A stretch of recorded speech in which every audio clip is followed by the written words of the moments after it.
foi assumido pelo Estado de Alagoas. O juros subiu de 5 para 20, a Salgema estava finalizada e honrar esses 5 para 20. Porque nós saímos o quê? Era dívida externa, final dos anos 90, final dos anos 80, começo dos 90, ela foi internalizada e depois ela foi federalizada. Pois bem, a proposta, o secretário não falou aqui, mas eu sei perfeitamente que há uma proposta externa para Alagoas, que hoje daria mais ou menos 700 milhões.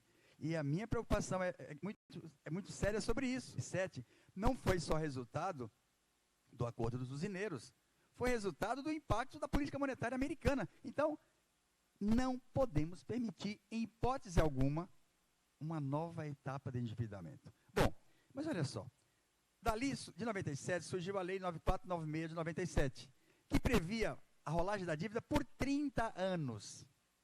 20 anos depois, começa tudo novo. Alagoas tinha emprestado 2,3, pagou 7,3 e devia quase 10. 4 vezes o que aconteceu. Aí começou a preparar. Anos após, 2 anos após uma nova renegociação, os estados estão alegando calamidade financeira. Aí eu perguntaria, como é que esses secretários todos, eu vou dizer todos, não é apenas Alagoas, todos praticamente têm a mesma política. Como é que se fez uma renegociação? Então, e 2 anos após, securitização que tem a arrumar, peraí, alguma coisa está errada. Não pode você renegociar uma dívida de 20 anos e 2 anos após você já alegar calamidade financeira. Mas aí que está. O problema não está só no ciclo do endividamento. É que Alagoas, 97, quebrou por causa dos juros altos, mas também por causa da renúncia fiscal dos usineiros. E aí tem uma coisa, Lei Candir. O estado de Alagoas deixou de arrecadar 4,4 bilhões. O que é a Lei Candir? Do Mato Grosso, onde eu nasci. Por quê? É um modelo de desenvolvimento voltado para o mercado externo. Só que quando você exporta, você não paga imposto. E a União não repassou. Então, 4,4 bilhões, que a União não repassou, isso é quase metade do orçamento. É quase metade do orçamento desse ano. Esta é a Lei Candir. Mas e o que veio depois? Veio a outra forma de renúncia fiscal. E uma coisa que nós esquecemos aqui, a sonegação. A sonegação é um dos componentes importantes que leva à redução do Estado. Mas vamos agora à renúncia fiscal. Vou pegar o caso do Rio de Janeiro. O Rio de Janeiro fez renúncia fiscal de 138 bilhões de reais em 6 anos. Em 6 anos, dava para... Esse valor seria 138 anos de financiamento da UERJ, que é a 7ª melhor universidade. Vou pegar um exemplo ali do lado, São Paulo, onde eu estudei. O estado de São Paulo fez renúncia fiscal ano passado de 22 bilhões de reais. O orçamento das 3 paulistas, USP, Unesp e Unicamp, dá mais ou menos 10 bilhões. Ou seja, o que foi praticado de renúncia fiscal no estado de São Paulo, é como se você pudesse criar 2 vezes as 3 paulistas. E as 3 paulistas são cidades que têm um papel em todas as dimensões. Então, a minha questão é, este ano que passou, a renúncia fiscal de Alagoas é mais ou menos o orçamento da UFAO. Eu faço questão de colocar isso, porque a gente tem que criar um canal de comunicação para que as pessoas saibam o que significa 676 milhões. É quase o orçamento da UFAO, mas vamos ver o que significa a UFAO. Eu nem vou comparar com a Unicisal, porque eu vou tentar comparar com a UNEAL. Mas era 32 milhões de orçamento, eu fiquei com dificuldade de saber quantas vezes a renúncia fiscal significaria a UNEAL. Mas aí eu pergunto, o que é mais importante? A UERJ, as 3 paulistas, a UFAO, as universidades públicas? Porque aí tem uma questão muito importante, é que esta renúncia fiscal é para quem? É para setores monopolistas. É para setores monopolistas, é capital estrangeiro. A história do Nordeste começa com o artigo 3418 e o FINOR, que fazia o quê? Retirava do imposto de renda das empresas que estavam no Sul, você podia trazer para cá esse dinheiro que o Estado deveria arrecadar, e aqui você montava as filiais. Mas agora é pior.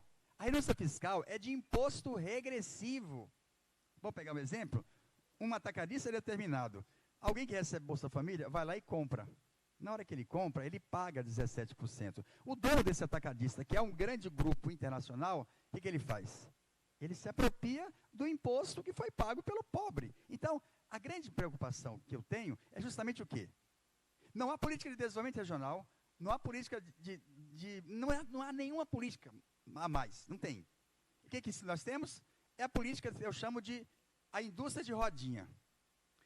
Renúncia fiscal na Paraíba, opa, vou para lá, 10 anos, ou acabou, vou para o Rio Grande do Norte, ou acabou, e para onde é que vamos? Onde é que vamos? Está virando um verdadeiro cemitério de... Aí tem mais ainda, tem dinheiro do BNDES. Então, para encerrar, eu queria dizer exatamente o seguinte, nós temos aqui, parte dos alunos, eles montaram agora um grupo de estudo preparando para o concurso, com mais de 60 pessoas. Isto vai mudar, pode mudar a vida deles, não só deles, porque o nosso grande risco agora é que nas três esferas, o secretário acabou de dizer que parece que daqui a 5 anos, mas aí que está, e depois de 5 anos, como é que será prestado o serviço do Estado? Como? Vai ser com o servidor público? Então, nós estamos chegando próximo de um momento de colapso. Mas o que significa você não ter segurança, não ter saúde, não ter nada?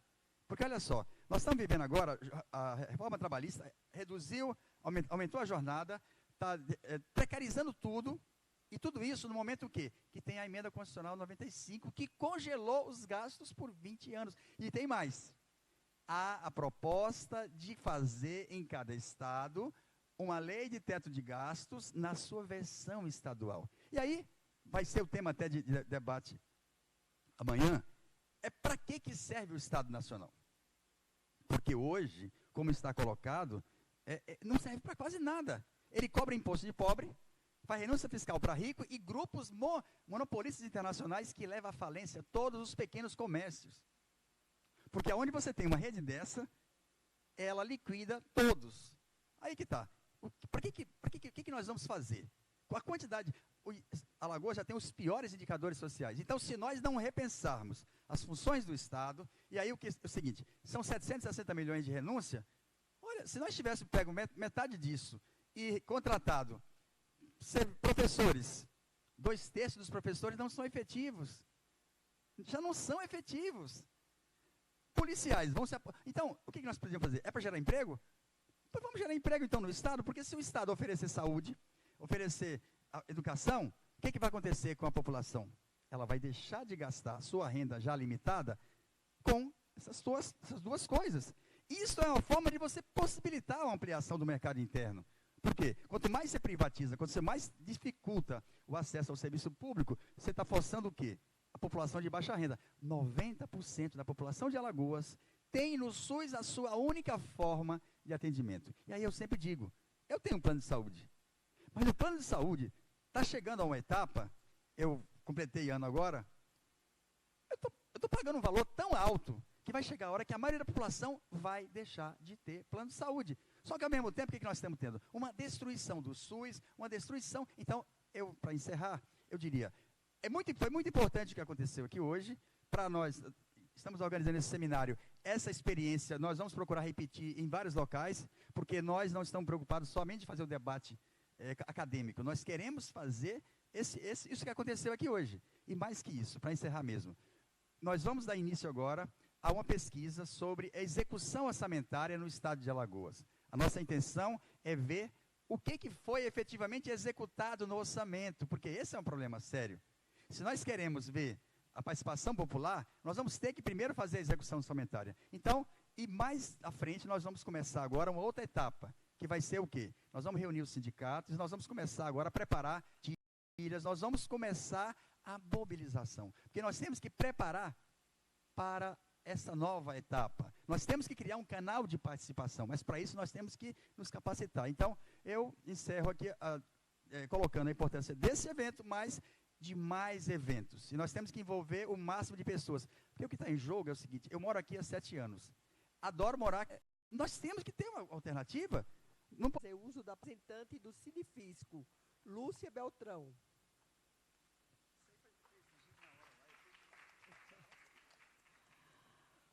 Bom, gente,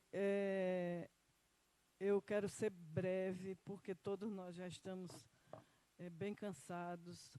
Vejam bem, o secretário indagado sobre aquela questão da boa classificação fiscal do Estado de Alagoas, que nós indagamos para ele, por que o governo do Estado foi signatário de uma ação no sentido de que a arguição de inconstitucionalidade do artigo da Lei de Responsabilidade Fiscal, que habilitaria isso, essa situação, fosse essa ADI não houvesse provimento dessa ADI. E ainda bem que o Supremo se manifestou de que não é possível reduzir salários. Mas o Estado de Alagoas foi, sim, signatário dessa ação. Está aqui na internet, qualquer um pode acessar e ver que isso foi verdade. Então, a grande pergunta esse paraíso, essa maravilhosa situação fiscal que foi demonstrada aqui pelo nosso secretário de Fazenda, ela tem um preço. Ela tem um preço e esse preço nós estamos pagando e é um preço alto. Quando nós questionamos aqui a renúncia fiscal no Estado de Alagoas, sempre é falado pelo governo sobre guerra fiscal. Não, nós precisamos atrair investimentos, sim, precisamos atrair investimentos. Infelizmente, existe a guerra fiscal onde todos perdem, mas se ela existe, nós temos que atrair investimentos, sim, para a geração de emprego, só que o Estado de Alagoas tem um detalhe. Boa parte dos benefícios fiscais concedidos, eles são concedidos para empresas que já estavam em funcionamento no Estado. São coisas acertadas nos gabinetes de governos, certo? Questões que deveriam passar pela Assembleia Legislativa e não passam. A questão do decreto dos atacadistas, ele não tem nenhuma lei que dê respaldo a ele. E a Lei de Responsabilidade Fiscal é bem clara, também a Constituição, no sentido de que renúncia de ICMS, ela tem que vir através de lei e lei complementar. Então, a forma como as coisas são conduzidas é que nós questionamos. Por princípio, somos contra o benefício fiscal, porque ele quebra a isonomia. Mas ainda suportamos, como a própria Constituição suporta, a atração de novos investimentos e a correção de situações de desigualdades regionais e sociais, é suportado que sejam concedidos os benefícios fiscais nesse sentido. É nesse ponto que nós queríamos deixar aqui essa indagação. O decreto dos atacadistas, ele é um texto alienígena, ele não foi aprovado pelos técnicos da Secretaria da Fazenda, ele chegou fora da Secretaria e foi aprovado. O secretário falou que é uma coisa muito transparente, muito clara, mas não é. O próprio texto do decreto está lá, quem quiser acessar, 20.747. É um texto muito, muito complexo, onde situações de benefício elas vão acontecendo e tem outros decretos posteriores que vão agregando novas situações e é praticamente até impossível que a gente fiscalize com clareza uma empresa que goza desse tipo de benefício, certo? Tem a questão do Prodezim. O Prodezim é outro ponto. Quando a lei primeira do Prodezim nasceu lá em 1995, ela deixava bem claro que o setor sucroalcooleiro não poderia gozar dos benefícios do Prodezim. Hoje, a gente sabe que o setor sucroalcooleiro foi contemplado pela nova lei 7.770, salvo engano, e a gente pergunta, o sucroalcooleiro deixou o quê para o Estado de Alagoas? Essa é a pergunta. Qual é o saldo positivo? o que a gente vê é uma quebradeira das pessoas jurídicas, mas os empresários estão com suas fortunas pessoais bem preservadas, em paraísos fiscais, e investimentos em outros setores, em outros estados, e o povo de Alagoas é que paga esse preço altíssimo. Então, são esses questionamentos sobre renúncia fiscal que nós fazemos.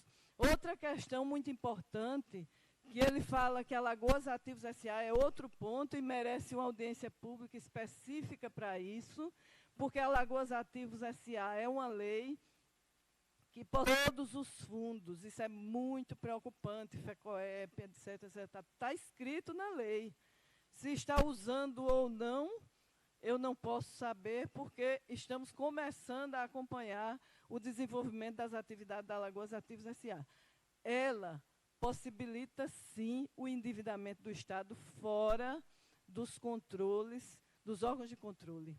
Então, a nossa preocupação é essa. Renúncia fiscal é um tema preocupante se ela for concedida fora dos parâmetros, principalmente nas casas legislativas. É assim que prevê a Constituição Federal. Elas servem para a lavagem de dinheiro, certo? Nós fizemos já diversas pesquisas e ela não se encontra onde diz estar. Então, não é uma situação fácil nem palatável para ninguém. Está aqui, está escrito no orçamento, está escrito no orçamento. Mas, é como eu estava comentando aqui com a deputada, as fontes de reposição de receita, em função da renúncia fiscal, elas estão escritas. E será que aconteceram? Como bem diz o professor Menezes, é preciso fazer o acompanhamento da execução do orçamento. Não é isso? Então, infelizmente, a gente não tem muito tempo, mas assumo aqui o compromisso de mandar para a deputada Jó Pereira, que possibilitou essa audiência, que é muito importante o tema, um documento onde a gente vai enumerar todas as falhas na concessão de renúncias fiscais do Estado de Alagoas. Certo? Eu agradeço e, infelizmente, ou felizmente, a gente ouviu muito aqui o secretário e foi muito importante que a Assembleia Legislativa tenha essa atenção com a questão da renúncia fiscal, porque os decretos, eles mudam, eles são voláteis e eles atendem às necessidades de incentivado. A pergunta é, são empresas novas? Não, não são empresas novas.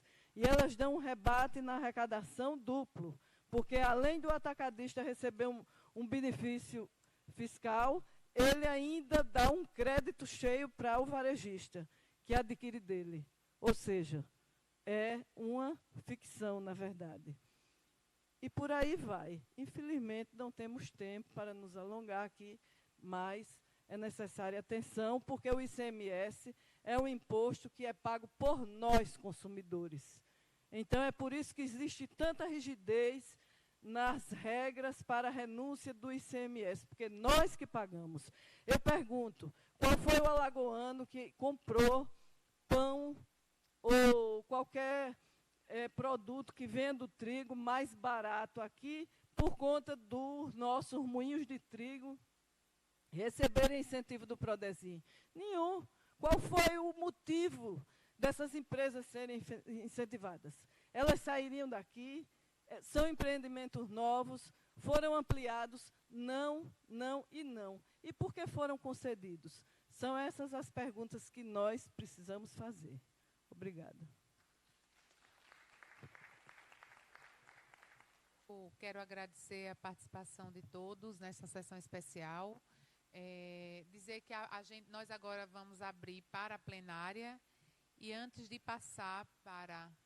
Temos, acho que, uma pessoa inscrita na plenária. Eu vou passar para o professor Rodrigo Ávila, que ainda quer usar um pouco da palavra, para então fazermos os encaminhamentos finais.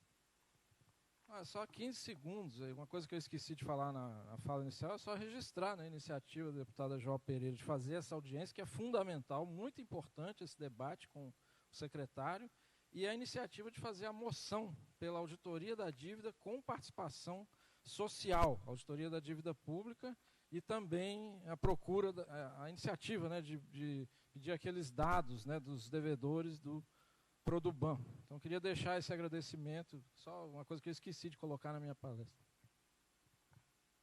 Eu vou passar o cerimonial para fazer as considerações, para passar para a plenária.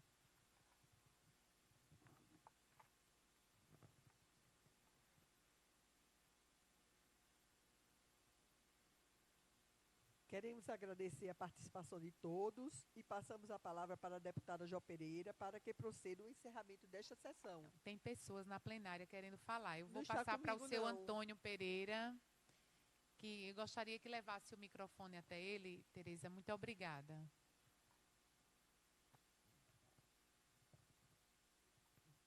Boa tarde a todos. Eu tentarei ser o mais breve possível, tá bem? Mas eu acredito, me permita, das autoridades aqui presentes. Mas sou instado a falar porque o que o secretário disse, eu tentei falar na presença dele, não corresponde com a verdade. Antes de vir até aqui, eu tentei encontrar pelo computador qual era o total da renda, porque é muito importante, a gente está nessa luta, não foi de graça. Encontrei de São Paulo, encontrei da Paraíba, mas infelizmente não encontrei de Alagoas. Foi por isso que foi feita a pergunta. No final, fiquei sem saber qual era o orçamento total, eu tinha uma ideia, mas ele não falou isto, e não falou muito menos ainda do total da renúncia. E, para minha surpresa, ele disse que estava no portal da Transparência de Alagoas. Eu tentei procurar, não no portal, mas tentei procurar na LOA, aprovado por a senhora e por os demais deputados, e, para minha surpresa, o que eu encontrei nessa relação foi dizendo o seguinte, olha, e aí eu quero cumprimentar a minha colega de profissão, a doutora Lúcia. Está na Gazeta Web do dia 28/7. Sindifisco diz que é preciso abrir, abre aspas, a caixa preta, fecha aspas, da renúncia fiscal do Estado. E aí vem uma longa matéria, que ela acabou de falar, dizendo exatamente que não está no portal da transparência, que o próprio sindicato, que, modesta parte, é uma instituição de segurança para o povo alagoano, também dizendo que não. Então, eu fiquei constrangido porque ficou parecendo que a gente aqui não consegue fazer uma leitura do que as pessoas dizem a gente. Então, eu queria reafirmar que, de fato, não há transparência no que foi dito. Mas aproveitei para descobrir uma coisa também muito rápida, que de cada R$10 que os alagoanos compram de feijão, né, de cada R$10, fica R$1,38 para o pagamento de juros e da dívida, né? Então, alagoanos, tanto quanto eu que sou paraibano, sabemos das dificuldades, mas descobri rapidamente, são 691 milhões previstos de amortização, e mais grave do que isso é que nós não temos consciência, não temos ciência desses nossos direitos. Eu espero que o Sindicato amplie mais ainda essa sua luta para que a gente não fique aqui sofrendo com essa dificuldade. E o pior ainda é que o secretário parece que está também com dificuldades em relação que ele era secretário no Rio de Janeiro e está aqui, pelo que eu acabei de ler aqui, com dificuldades provavelmente na justiça de lá e na justiça de cá. Infelizmente ele não está aqui, não fiz para ofendê-lo, mas estou dizendo para respaldar as verdades como estão colocadas. Muito obrigado. A gente agradece a sua participação, mas, inclusive, eu passei aqui para a Lúcia Beltrão, e tem na LDO, tá? Foi publicada no Diário Oficial no dia 16 de maio. Em 2018, o valor de renúncia fiscal foi 742 milhões para um orçamento de 9 bilhões e 200 milhões. Em 2019, 780 milhões. e em 2020 para um orçamento de 10 bilhões e 120 milhões, quase 809 milhões de renúncia fiscal. Então, esses são os números publicados na LDO aprovada pela Assembleia Legislativa para o ano de 2020, no caso, para a execução orçamentária de 2020. Essa é a lei de diretriz orçamentária. Exatamente. Aí vem a execução de 2018, a projeção para 2019, porque nós ainda não concluímos o ano, e a projeção até 2022. Essa foi a projeção de renúncia fiscal. Inclusive, eu conversava aqui com a Lúcia, no sentido de que, dentro dessa renúncia fiscal, a representação maior é do Prodesim, né? O benefício dos atacadistas, que a Lúcia acabou de falar aqui, corresponde a 188 milhões, o Prodesim a 389 milhões. Então, e dentro do Prodesim, ele, na LDO, ele separa atacadistas, centrais de distribuição, Prodesim e outros.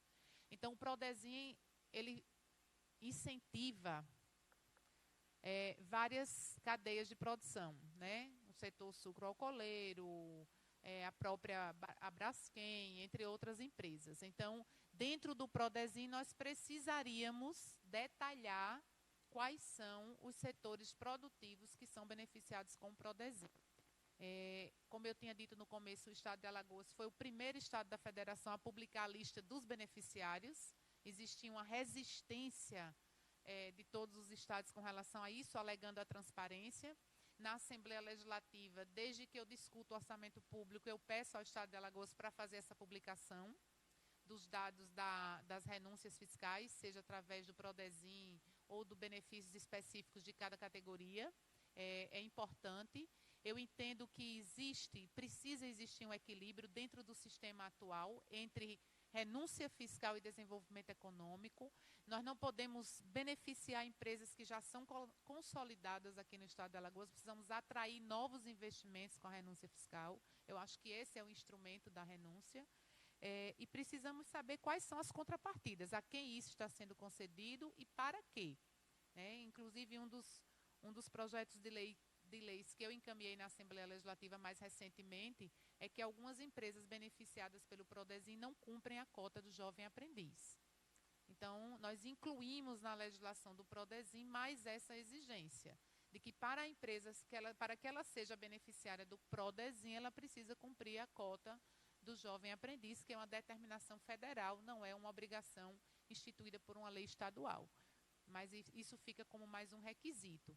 E é necessário que, a partir dessa lista, publicada pela Secretaria da Fazenda do Estado de Alagoas, nós possamos conjuntamente fazer um trabalho de análise desses dados. O interessante é que 99% da lista está em análise. É como se o benefício não tivesse sido concedido, né? Porque quando ele está em análise, né, eu acho que é em análise da regularidade do benefício. E aí foi justamente o que o secretário colocou aqui, a necessidade de um prazo. Ele foi dado um prazo pela Secretaria de Estado. Segundo a informação, 30% dessas empresas sequer se recadastraram, ou seja, o benefício vai ser cancelado, né? A renúncia fiscal, seja ela por meio do Prodesim isenção, vai ser cancelada, porque as empresas não voltaram para fazer o recadastramento, e a análise dos demais será feita pela Secretaria de Estado, segundo o secretário, até o final do corrente ano. Então, é necessário que nós façamos o acompanhamento dessa relação que foi colocada e continue insistindo na transparência desses dados. Não tem como nós alegarmos transparência quando nós falamos de renúncia de recurso público, por mais que ele tenha tido o objetivo de atrair investimentos. Mas esses investimentos têm responsabilidade social com o Estado de Alagoas, e essa responsabilidade ela precisa estar no nosso dia a dia. Então, é um andar a passos lentos, mas sólidos.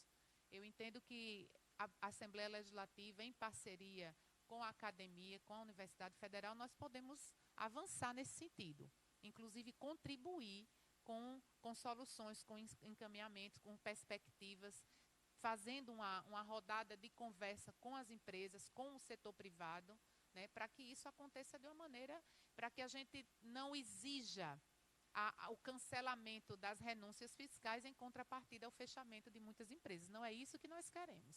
Nós queremos um diálogo em que proporcione o desenvolvimento do setor privado, mas também proporcione ao Estado as receitas necessárias para fazer frente, inclusive, à permanência da qualidade da prestação dos serviços públicos, tendo como uma das suas características a garantia do reajuste salarial, da contratação de servidores suficientes para a prestação do referido serviço. Acho que a gente precisa achar esse equilíbrio. E é essa a nossa proposta aqui nessa sessão especial. Então, eu gostaria de agradecer. Eu já passei pelo WhatsApp da Lúcia, a LDO. Se o senhor quiser me dar o seu telefone, eu também posso encaminhar a LDO e manter um contato de perto, porque é importante também termos uma pessoa que conhece tão bem dos dados e que possa nos auxiliar nessa análise. Nós estamos no processo incipiente ainda de começar a entender e fazer a abertura desses dados, porque é importante saber que até julho sequer tínhamos os nomes dos beneficiários. Esse foi o primeiro passo, e é importante ressaltar, dado pelo Estado de Alagoas, quando nenhum outro ainda o fez. Então, é necessário que a gente possa caminhar nesse sentido. Eu gostaria de agora passar mais para a plenária, e se tiver mais alguma consideração. Franqueamos a palavra ao senhor Marcos Rangel, cidadão civil.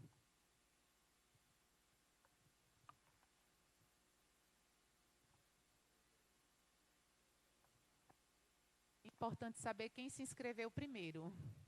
Pronto, então, pode fazer a inscrição. Mas pode... Gente, eu me reescrevi pelo seguinte, porque é muito incômodo quando a gente escuta um gestor público que vem conversar e dialogar com a sociedade e não fala a verdade, né? Porque, infelizmente, é também ruim falar na ausência, né? E também eu lamento de não ter o gestor público para também discutir, dialogar com a gente no contraditório, né? Porque ele colocou, mas não ouviu o contraditório. Então, fica difícil a gente fazer esse debate aqui, mas eu quero encaminhar, não sei como é que funciona, aí eu pergunto à mesa, como seria possível, aí a pergunta para a deputada, né, para o Rodrigo, né, como seria possível a intervenção da Assembleia Legislativa no sentido de solicitar a auditoria da dívida pública do Estado de Alagoas? E como seria possível a participação da sociedade nesse contexto? Visto que sou servidora da Uncisal, sou servidora também daqui da UFAL e sou servidora da Uncisal. Mas, como servidora da Uncisal, eu tô tentando entender o orçamento da Uncisal. E a gente não consegue. Então, o secretário falou que os dados estão na transparência, mas não está do jeito que deve estar. Principalmente o orçamento da Uncisal, né, que a gente não consegue compreender, porque a Uncisal ela é uma autarquia. E como autarquia, ela tem autonomia. Mas dentro do Estado de Alagoas, né, a gente não consegue ver essa autonomia que a Uncisal tem que ter. Então, assim, a gente precisa entender. Então, eu quero que vocês me expliquem como é que a gente faz isso e assim, qual seria a intervenção no sentido de solicitar para o Estado, né, a implementação da auditoria da dívida do Estado de Alagoas. Porque eu queria responder também ao secretário, que ele disse, eu não sei se pode ser divulgado. Pode. É de utilidade pública. Eu não sei porque ele tem dúvida que pode ser publicado, mas pode ser publicado que é de utilidade pública. Então, assim, eu queria agradecer mais uma vez, né, a Jo Pereira por esse momento de estarmos aqui discutindo, que eu sempre coloco, é um assunto complexo e é um assunto que a gente não entende logo de início, né? Esse seminário está contribuindo para fazer isso, mas que a gente continue. E que, logicamente, a gente já começou um diálogo com a Jo lá na Assembleia, né? Eu não pude estar na reunião que a gente teve, mas a gente abriu um diálogo com a Comissão de Saúde que tem na Assembleia. E a gente está dialogando as questões, principalmente da UCISAL, junto com os parlamentares que têm tem feito essa abertura com a sociedade civil organizada. Então, eu só tenho a agradecer e que a gente venha amanhã também discutir o último dia do seminário.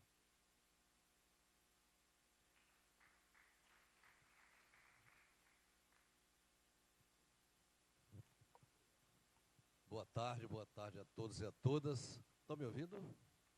Tá. Deputada Jó, muito obrigado pelo convite, tá? E parabéns pela iniciativa, parabéns aos organizadores. Então, meu nome é Marcos Rangel, eu sou auditor de finanças da Secretaria da Fazenda, tá? Concursado. Estou cedido a uma outra secretaria no momento, então fui a Lei de Acesso à Informação, os dados da dívida. A Lei de Acesso à Informação, os dados da dívida. Desceu não uns 4 ou 5 anos, né, professor?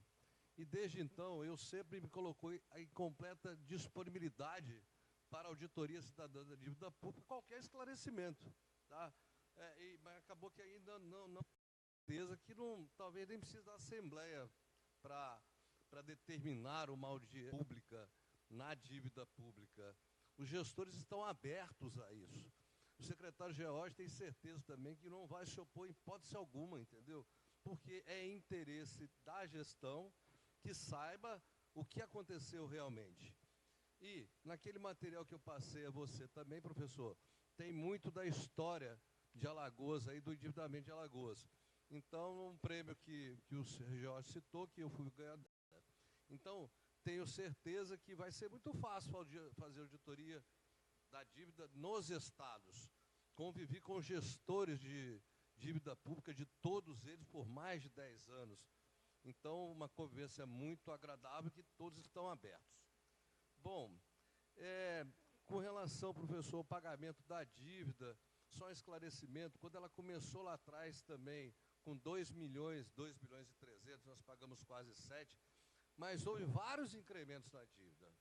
Então, nós não começamos com 2 e pagamos 7. Nós começamos com 2, passamos para 3, passamos para 4, passamos para 5 e foi acumulando também o pagamento, tá certo? Então, nós chegamos a 11 bilhões pagando 7.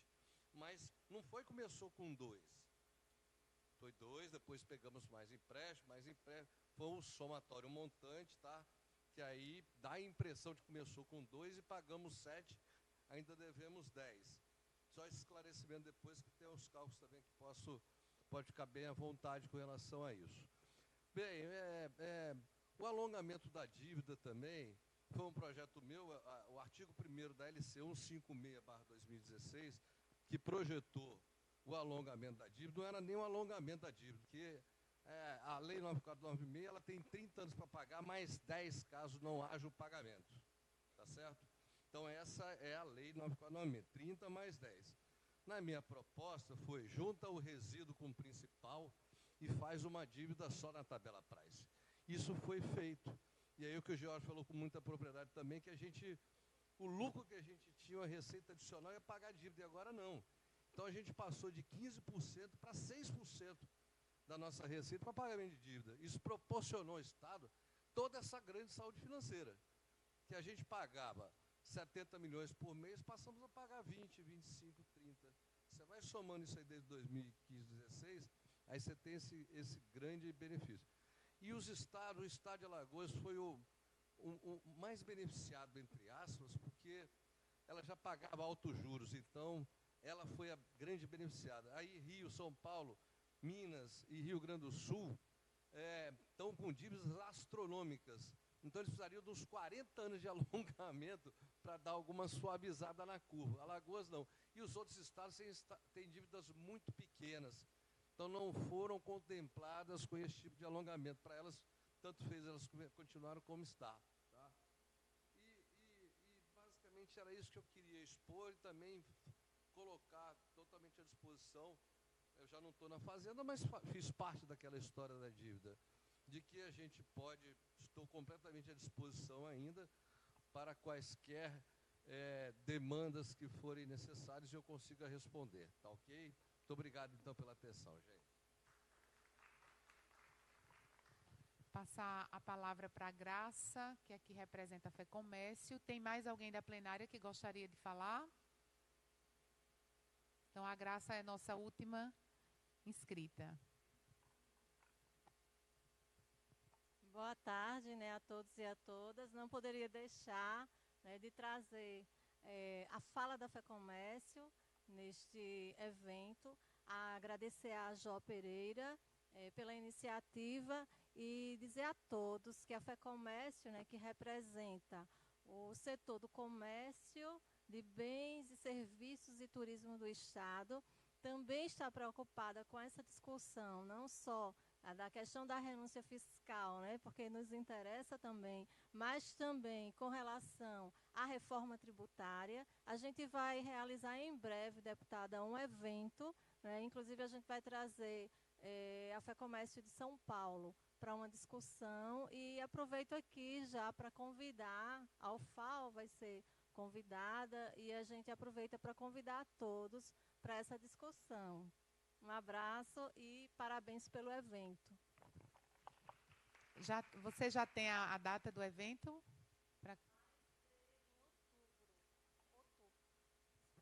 Vai ser em outubro, mas a gente está fechando a data por conta da agenda lá da FEComércio de São Paulo, porque a FEComércio de São Paulo encaminhou umas propostas, né, e que a FEComércio local, a gente ratificou algumas propostas ao Congresso com relação à PEC 45 e também umas propostas, que uma delas eu acho que interessa a todos que estão aqui, que é a criação de um código de defesa do contribuinte, né, que a gente não tem aqui no país. Obrigada, Graça. Quando tiver a data, você pode passar que a gente faz a divulgação. Eu acho que é importante essa interlocução entre as duas pontas, né? Quem contribui e quem faz o uso dos recursos arrecadados. Agradecer a presença de todas e de todos, agradecer a confiança daqueles que organizaram o seminário em trazermos para esse espaço de conhecimento uma sessão especial da Assembleia Legislativa. Dizer que alguns encaminhamentos foram retirados daqui.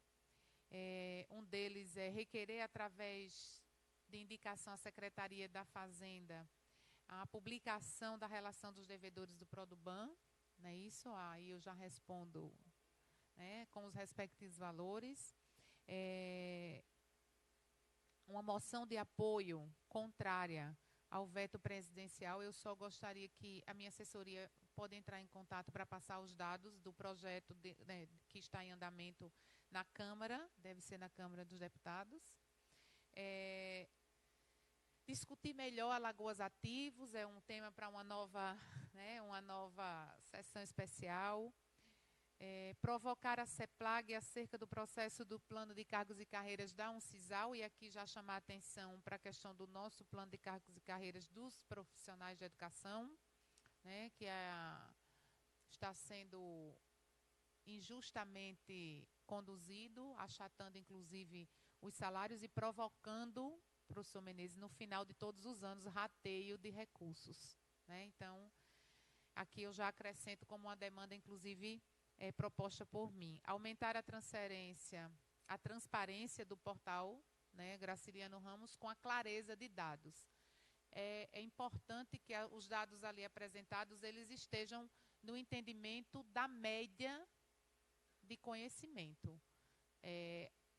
Às vezes eu mesma vou ao portal da transparência e eu não consigo acessar muitas vezes, ou é muito trabalhoso para extrair os dados que nós precisamos. Então, é necessário ter uma maior clareza, mas sempre ressaltando que o nosso é o primeiro ou segundo em transparência do país. Então, é um problema e é um movimento que precisa acontecer nacionalmente, e não só aqui no estado de Alagoas.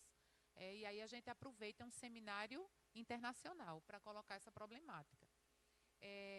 Dizer, e aqui é mais uma constatação do que o encaminhamento, nós precisamos, e aí eu gostaria de parabenizar os organizadores do seminário, dizendo que nós precisamos estimular a participação social nessas discussões. É um tema extremamente difícil, são temas áridos, não é um tema, né, apaixonante de ser debatido, né, Hilda? Não dá para a gente falar sobre endividamento como a gente defende a educação pública de qualidade, inclusiva, que transformadora, orçamento que nos dê essa qualidade e essa inclusão, essa universalidade.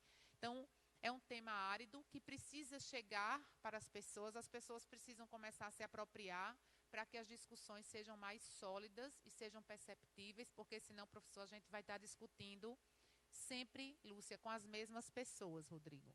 E isso precisa sair dos muros não só da universidade, mas também dos muros do parlamento. Essa discussão precisa chegar nas escolas de ensino médio, começar a falar um pouco de orçamento público, desde os conceitos mais básicos, para que a gente, então, comece a aumentar a participação.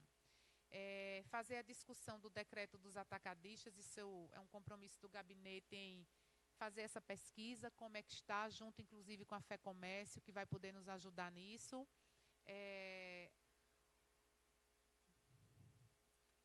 Pedir a auditoria da dívida pública, né, fazer a solicitação da auditoria. Pelo que eu entendi da fala do secretário, essa auditoria já foi realizada pela Secretaria de Estado da Fazenda.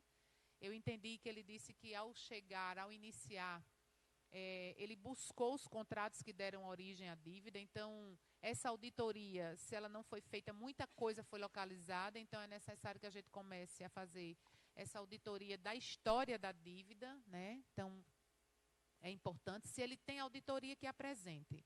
Se não tem, a gente provoca, indicando para que faça. Solicitar o orçamento da Uncisal, juntamente com a execução orçamentária dos últimos 4 anos, Uncisal e UNEAL. Eu pontuei aqui só Uncisal, mas é Uncisal e UNEAL. E pedir os contratos que deram origem à dívida pública do Estado, a cópia, para que a gente possa fazer uma reconstrução histórica disso, inclusive entregar essas cópias à auditoria cidadã. Eu acho extremamente importante. E, para finalizar, eu gostaria de até fazer uma pergunta, né? O Estado de Alagoas tem implantado a auditoria cidadã? Legalmente implantada? O que nós fazemos, a Constituição estabelecia que o país deveria fazer auditoria. Como isso não foi implementado, o movimento Auditoria Cidadã ele existe no fato de que ela não se deu como deveria. Então, a Auditoria Cidadã, ela se organiza em cada núcleo, em cada estado com um núcleo. Por exemplo, aqui nós temos o núcleo da Paraíba, tem gente de Pernambuco e o núcleo de Alagoas. Então, ela é cidadã exatamente por isso, porque somos nós que reunimos gente de várias áreas de conhecimento, de sindicatos, e solicitamos através da lei de livre acesso à informação, e a partir daí a gente começa a fazer. Então, é cidadã por isso, porque é iniciativa da gente. Mas a gente observa que no âmbito federal teve uma mudança legislativa, implementando ou normatizando essa auditoria, né? Eu quero acreditar que isso. Se nós não podemos trazer para Alagoas, né, um parâmetro no âmbito estadual para que a gente possa normatizar, dar obrigações, informações que seriam